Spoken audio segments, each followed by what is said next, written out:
Começa agora o podcast do Sistema CEP-CONEP.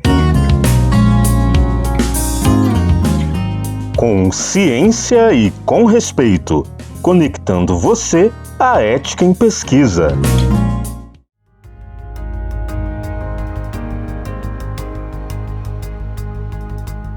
Olá, ouvinte! Estamos de volta com mais um episódio do Com Ciência e com Respeito, conectando você à ética em pesquisa. Hoje temos a companhia da professora Ana Paula, nossa especialista em direitos humanos, e temos também, pela primeira vez, o João Miguel, que é mestre em sociologia e assessor da CONEP. Bem-vindo, João Miguel! Bem-vinda, Ana Paula! Olá a todas e todos. Osíris, obrigado pelas boas-vindas. Fico muito contente de poder colaborar com vocês e com o podcast. Olá, ouvintes! Estamos de volta com mais um episódio do nosso podcast e hoje vamos tratar de um assunto muito interessante. Esperamos que estejam todos e todas bem e recebam as nossas boas-vindas.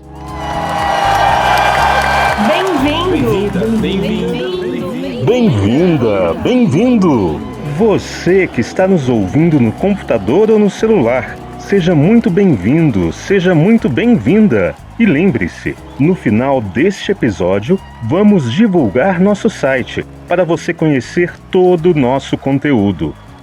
No último episódio, que foi o de número 8, nós falamos da cartilha dos direitos dos participantes de pesquisa e ficamos de falar neste episódio sobre as questões éticas das pesquisas com metodologias das ciências humanas e sociais.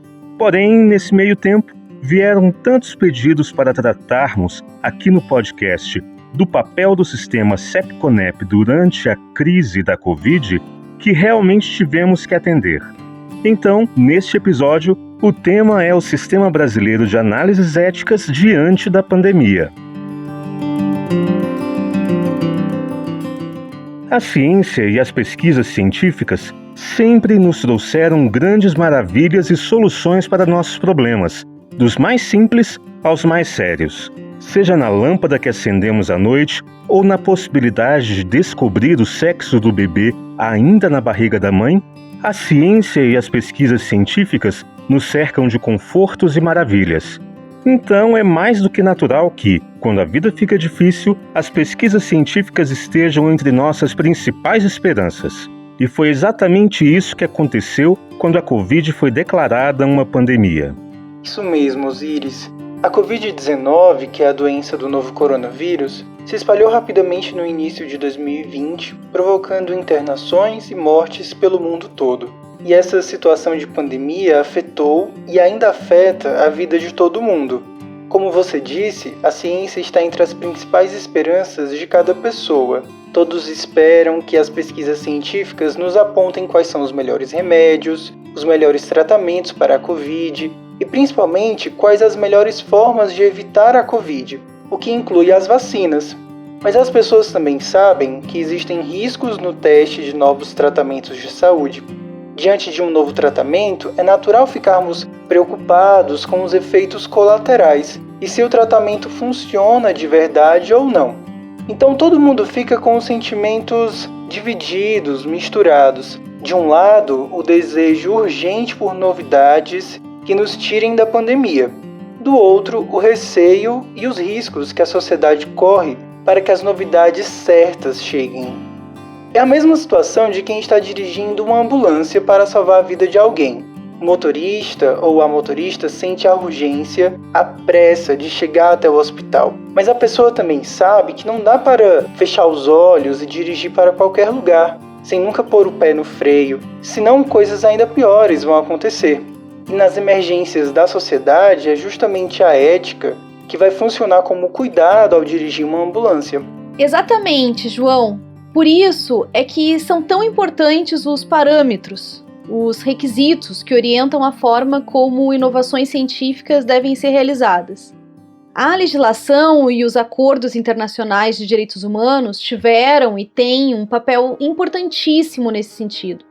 São esses acordos que estabeleceram requisitos fundamentais, como, por exemplo, primeiro, que as pesquisas devem ser realizadas em um ambiente de diálogo plural e multidisciplinar, ou seja, em que o maior número possível de pessoas interessadas sejam ouvidas.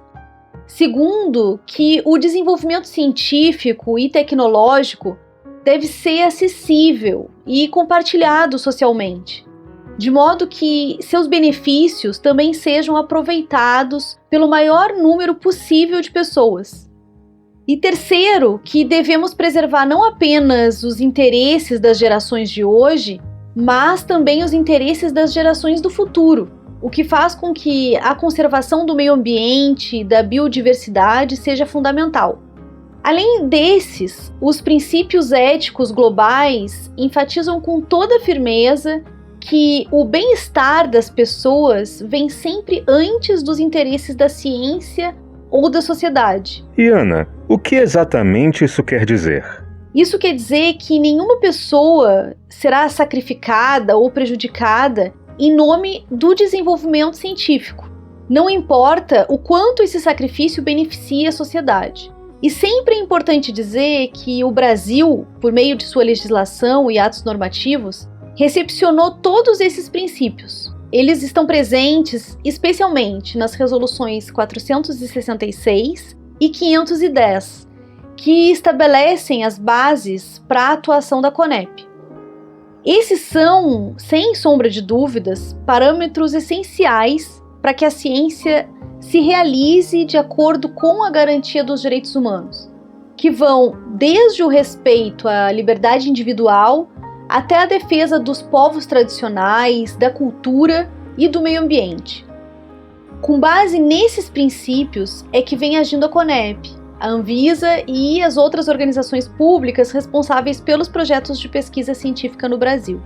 Sabendo disso, a CONEP se antecipou e reorganizou suas formas de trabalho para lidar melhor com o que estava por vir. Nós recebemos os áudios de 3 pessoas que acompanharam bem de perto esse processo. Nós vamos ouvir esses áudios agora. Primeiro, do Dr. Sérgio Surugi, que é farmacêutico, doutor em fisiologia e membro relator titular da CONEP. Depois vamos ouvir a Inara Rocha, enfermeira e assessora da CONEP. E em seguida vamos ouvir o áudio do Dr. José Humberto Freniani, que é médico oncologista e também membro relator titular da CONEP. Pelo WhatsApp. Eu acho que a principal virtude que a CONEP demonstrou durante a crise sanitária que se instalou pela pandemia de Covid-19 foi exatamente a capacidade de se antecipar aos fatos. Vejam que já na primeira reunião ordinária de 2020, quando ainda não havia nenhum caso de Covid-19 no Brasil, a CONEP, na sua reunião plenária ordinária, ela teve a visão de propor algumas modificações, já antevendo que a crise só poderia ser solucionada com muita ciência, com muita pesquisa, e que isso resultaria, obviamente, num aumento na carga de trabalho que a CONEP iria enfrentar nos próximos meses. As primeiras medidas tomadas pelo sistema CEP-CONEP foram as seguintes: se reunir com toda a equipe explicitando a situação, gravidade do problema e a necessidade de ajuste em todas as atividades. Para isso, foram criados frentes de trabalho que, consequentemente, impactaram diretamente na apreciação ética e aprovação dos protocolos de pesquisa envolvendo Covid-19.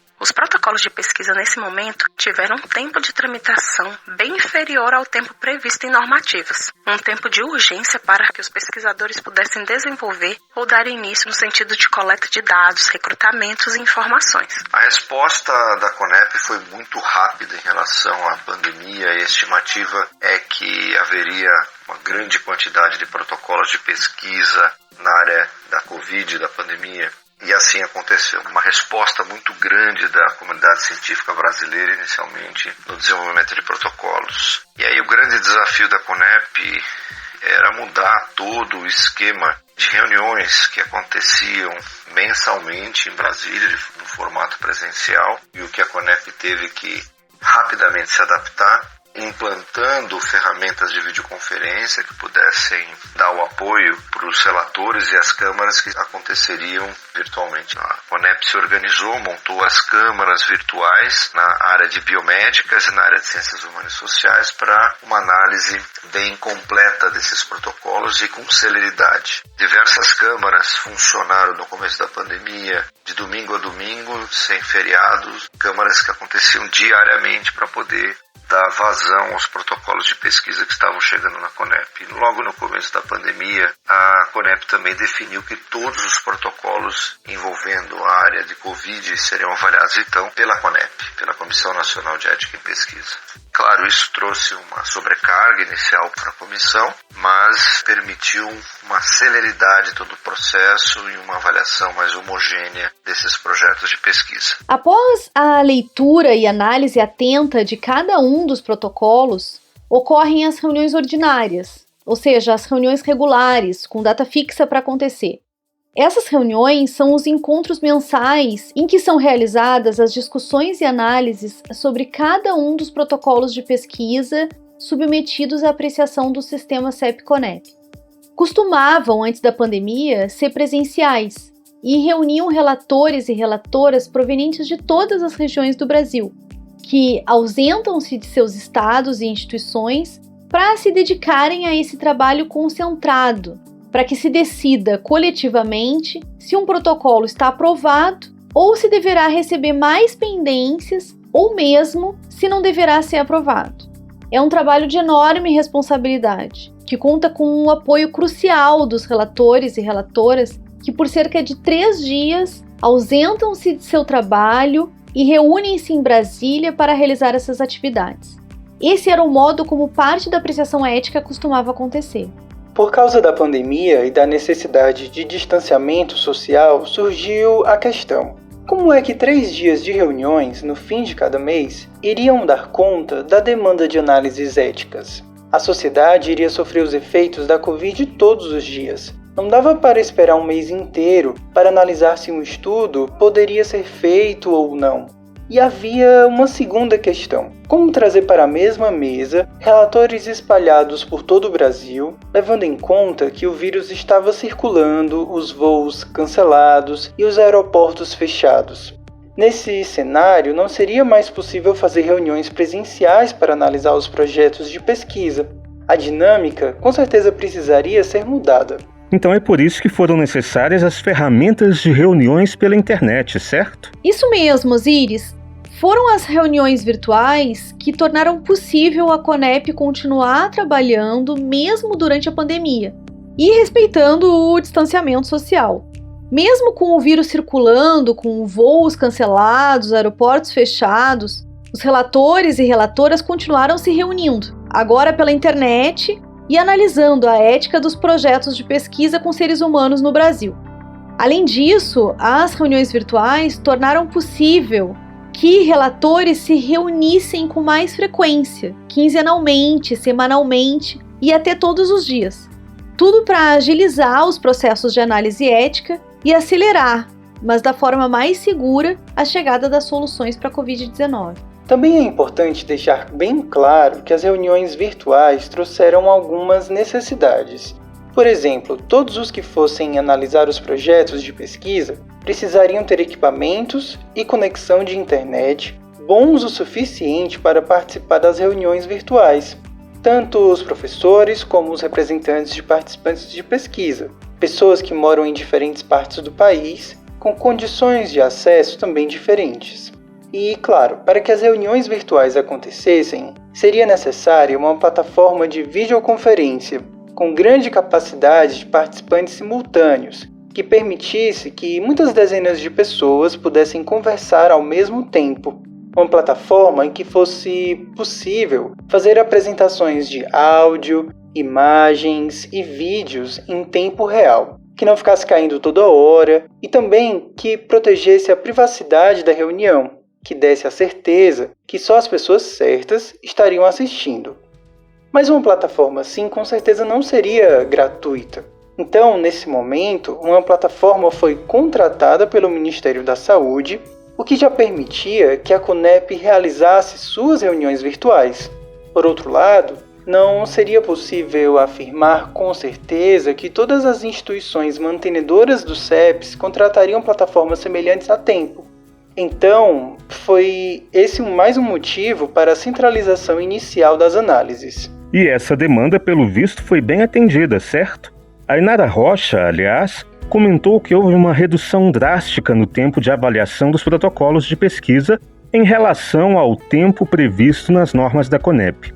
Então, que tempo previsto era esse e qual foi o período mais curto em que conseguiram analisar um protocolo? Osíris, o que a norma operacional 001 de 2013, que orienta sobre o funcionamento do sistema CEP-CONEP, diz no item 2.3, é que o prazo de análise ética é de 60 dias a partir do momento em que a documentação do projeto é aceita. Porém, na pandemia, os protocolos de pesquisa Covid foram analisados em caráter de urgência. Então, houve projetos que foram analisados em apenas 48 horas. E esse é um feito e tanto, levando em conta que houve, devido à pandemia, um grande aumento no número de projetos analisados pela CONEP. Para dar uma noção disso, vale dizer que antes a média era de 200 protocolos mensais. Já durante a pandemia, em 2020, houve meses em que a CONEP analisou quase 900 protocolos. E mesmo com esse aumento da demanda, a CONEP aceitou o desafio de concentrar todos os protocolos Covid.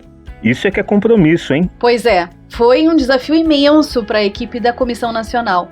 Com o surgimento da pandemia, optou-se por concentrar todas as pesquisas sobre Covid na CONEP, independente da área ou do tema de pesquisa.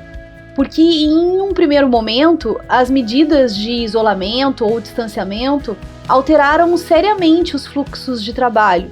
E isso aconteceu de formas diferentes nas diversas regiões brasileiras.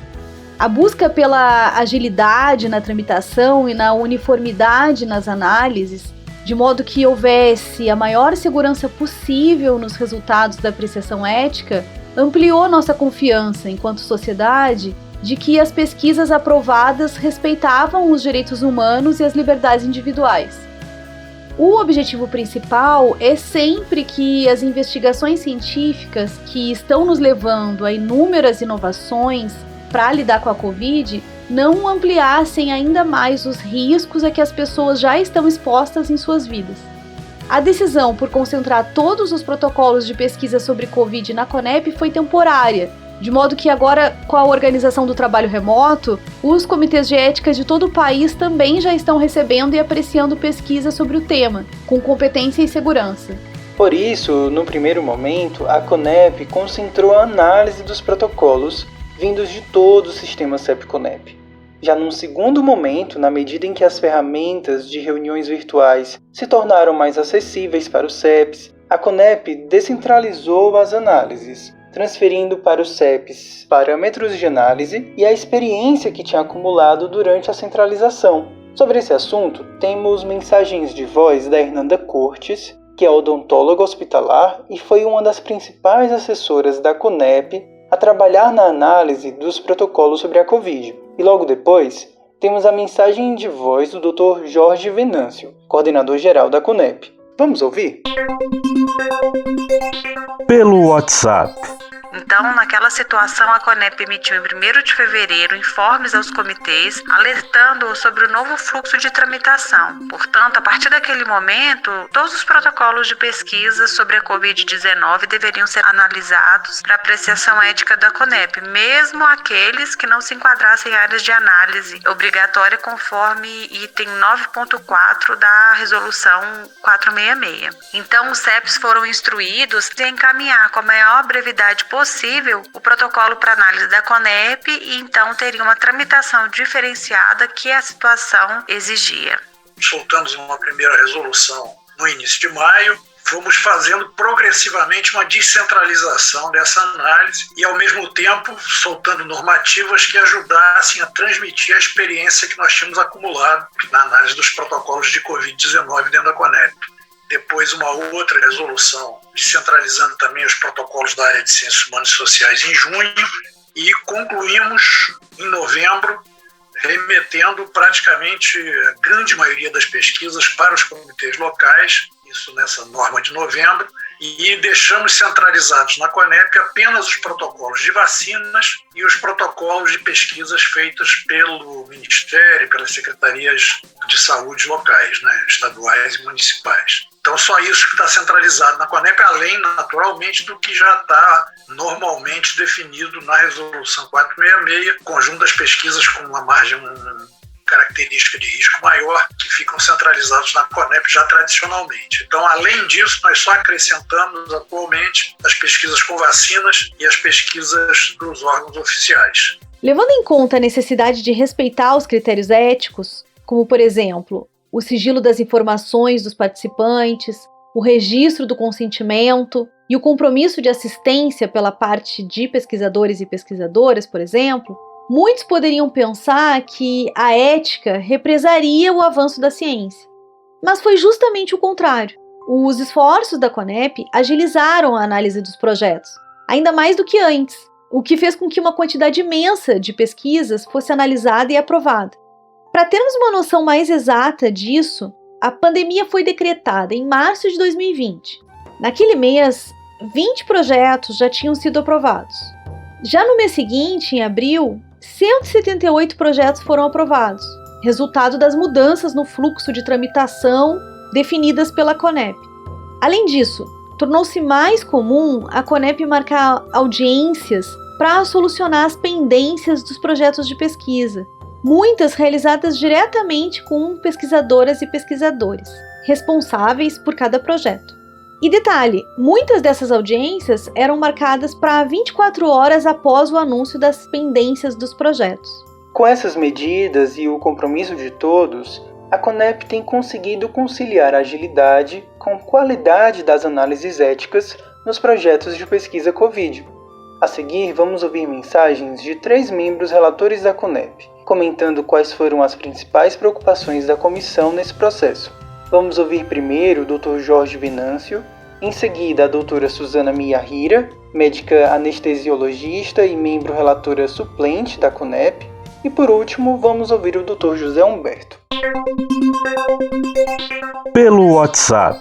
A função do sistema CEP-CONEP é garantir segurança e os direitos dos participantes de pesquisa. Esse zelo pelos direitos dos participantes foi mantido permanentemente do início ao fim desse processo, porque não há necessidade para a pesquisa ser bem-sucedida atropelar os direitos dos participantes. Pelo contrário, se você trata as pessoas como pessoas humanas, isso aí fortalece a realização da pesquisa. E é muito importante que o pesquisador veja isso, veja pessoas dentro da pesquisa dele, não apenas instrumentos para conseguir resultados científicos. Tem de se combinar esses dois lados e não exclusivizar apenas um deles, né? Então esse tem sido o critério nosso e por isso tivemos sempre muito rigor nesse processo, que acredito que inclusive faz aumentar o respeito pela CONEP nesse processo. Nós não procuramos ficar buscando questões burocráticas, nós ficamos procurando buscar aquelas questões que efetivamente tinham interferência na proteção da segurança e dos direitos dos participantes de pesquisa. Esse foi o critério o mais objetivo possível da nossa parte.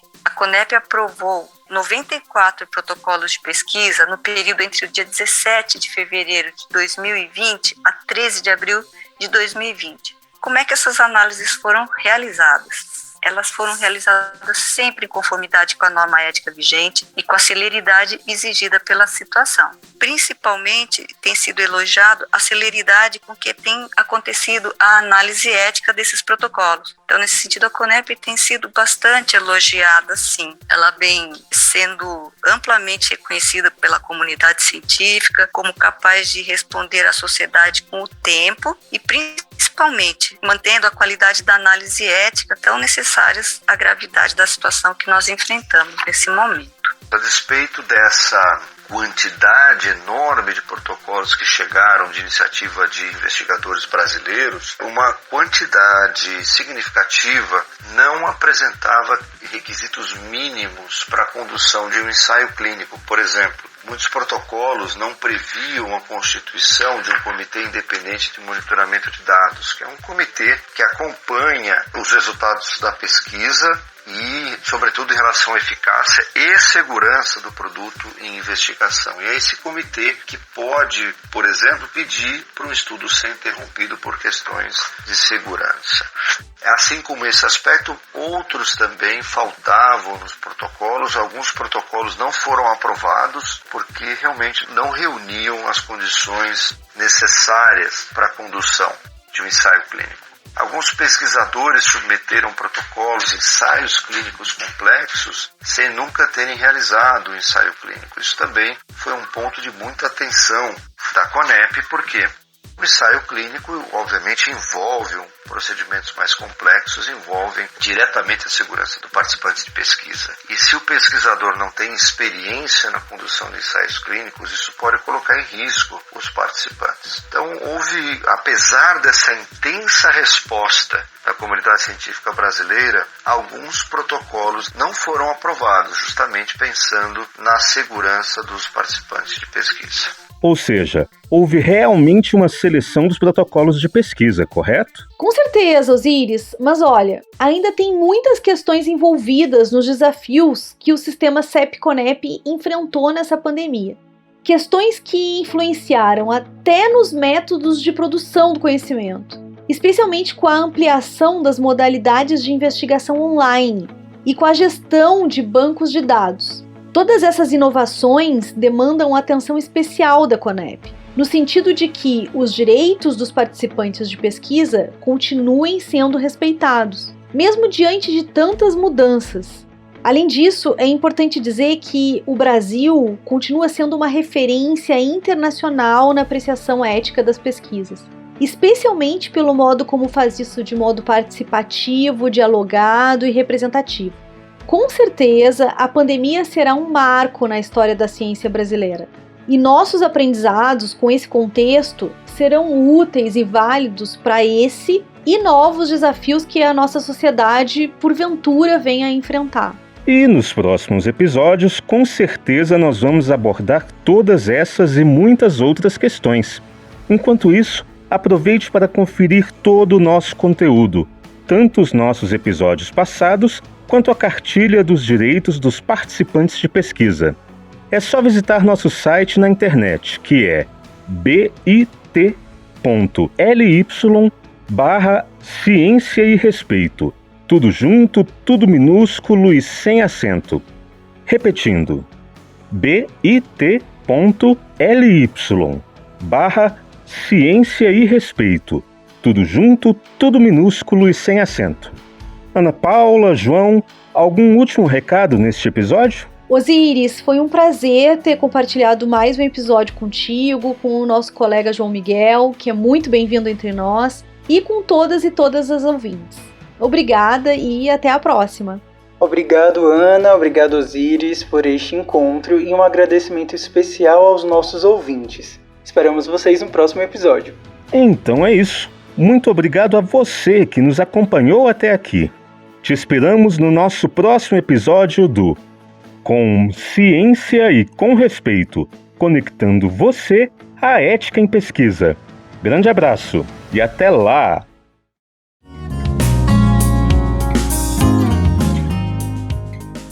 Você ouviu Com Ciência e com Respeito, conectando você à ética em pesquisa.